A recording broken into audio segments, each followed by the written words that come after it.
How am I going to make this one positive?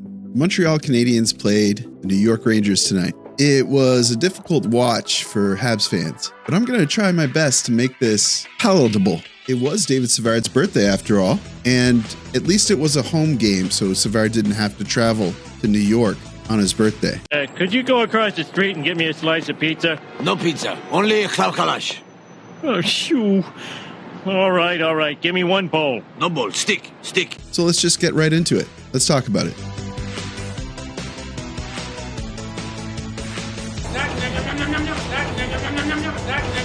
Yeah, that wasn't very much of a fun game to watch. But as always, I have a couple silver linings that I can mention. Already said it was David Savard's birthday. Unquestioned, maybe David Savard's birthday today. Is it? What would be a perfect birthday gift for David Savard? Or not? A perfect what? Birthday gift for David Savard. A win and like probably 12 block shot.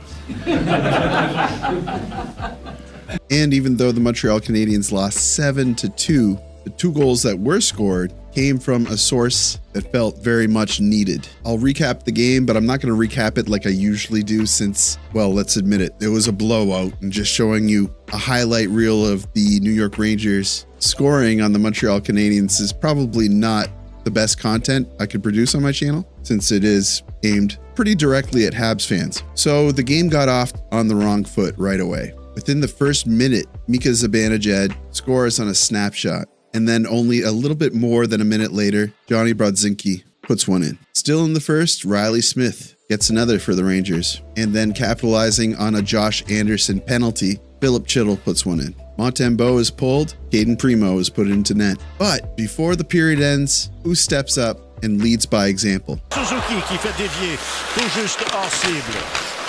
Voilà Anderson derrière la ligne des buts. Really great seeing Captain Nick get his first goal of the season. It's a goal that you kind of hoped would have come sooner, but at the time when he got the goal, it brought life back into the game. So it was almost like it came at the perfect time. That's until, you watch the rest of the game. So that's the end of the first period. Second period starts. The Habs go on a power play after Adam Fox is penalized for hooking Brandon Gallagher. Great job by Gallagher, by the way, to draw this call. And wouldn't you know it, the power play continues to sort of work. Le Doc à Matheson et à Suzuki maintenant, s'avance,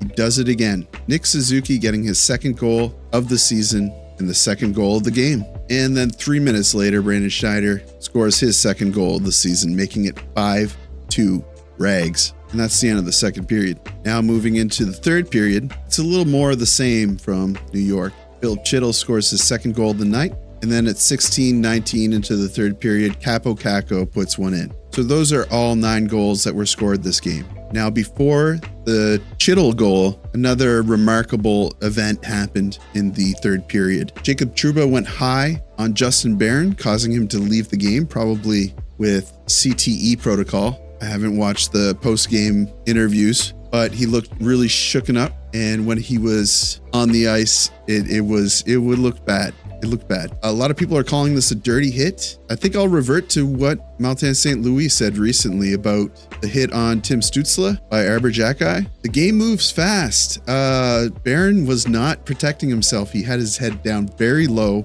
And I would love to blame Trouba for this because he has the reputation of doing these dirty hits. But I really think that Barron should have been protecting himself a little bit better. Feel free to tell me I'm wrong. I could change my mind. Let me know in the comments what you thought about that hit. And I think I'm done with the recap. And since we're talking about it, one of the things that felt obvious to me was if Arber Xhekaj was playing in this game, the tone would have been a lot different, a lot earlier, and Trouba would not have finished the game. I'm a little surprised that Pezzetta or Struble didn't rise to the occasion. I know that Anderson said some words, but nothing came of it. Trouba may in fact have apologized, but I don't think that Arber Xhekaj would have waited for an apology. I guess you could make the case to say that it was futile at that point, but what kind of energy could the Canadiens have gotten? They could have finished that game closer than what it ended at. I don't know. There's something there. Maybe it's years of being the team that just kind of takes that type of and deals with it. But I feel like Jack-Eye has a place on the team when it comes to setting the tone and changing the tone of the game. That might be another one of my hot takes. I don't know. What do you think about that one? Before I say anything else stupid, please like and subscribe. We've been doing really great lately. I really loved the support on the last video. Some great comments. I'm really getting the opportunity to engage with you all in the comments, seeing and hearing some really thought-provoking stuff. So please make sure to leave a comment. Okay, with all that out of the way, I don't even really want to dwell on any of the other really critical things that I have to say about this game. It's a lot of the things that we've said before. Chemistry with the forwards, pushing the play, bad defensive mistakes, goaltending. Although Primeau was doing good and he kind of got scored on with a cheap one that I felt could have been called for interference. And even with that, he ended with a .914 save percentage, which is not awful, certainly. Got shot on a lot. You know what? Primeau was actually one of the bright spots. As I've said, Nick Suzuki stepped up, led by example, and demonstrated that, we're down by 4 goals, but that doesn't mean we're out of it. Brought them back within 2. The energy was turning, and you started to see things work, but nobody was capable of finishing the deed. The last big bright spot that I wanted to talk about even last game is Jake Evans. This guy is playing for his meal. I've never seen him play like this before. He's playing like he's incensed. He plays like every play is important. He's driving the play. He's trying to get the puck out of the defensive zone. He's finishing his checks. He's laying the body big sometimes. I just feel like he's really making a case come time for his contract to be negotiated. Is Jake Evans somebody that the Canadiens still want to keep around? And I mean, like, he's really trying and people are noticing. So good on Evans. So to recap, I think Primeau looked good again. Kind of wish he had started like I mentioned last video. Suzuki got his first and second goal of the season. Great. I think David Savard got an assist on one of those as well, which is good for his birthday. He made 3 block shots, but he couldn't get the win. And again, Jake Evans just working his ass off. But that's going to do it for me. What else can I say?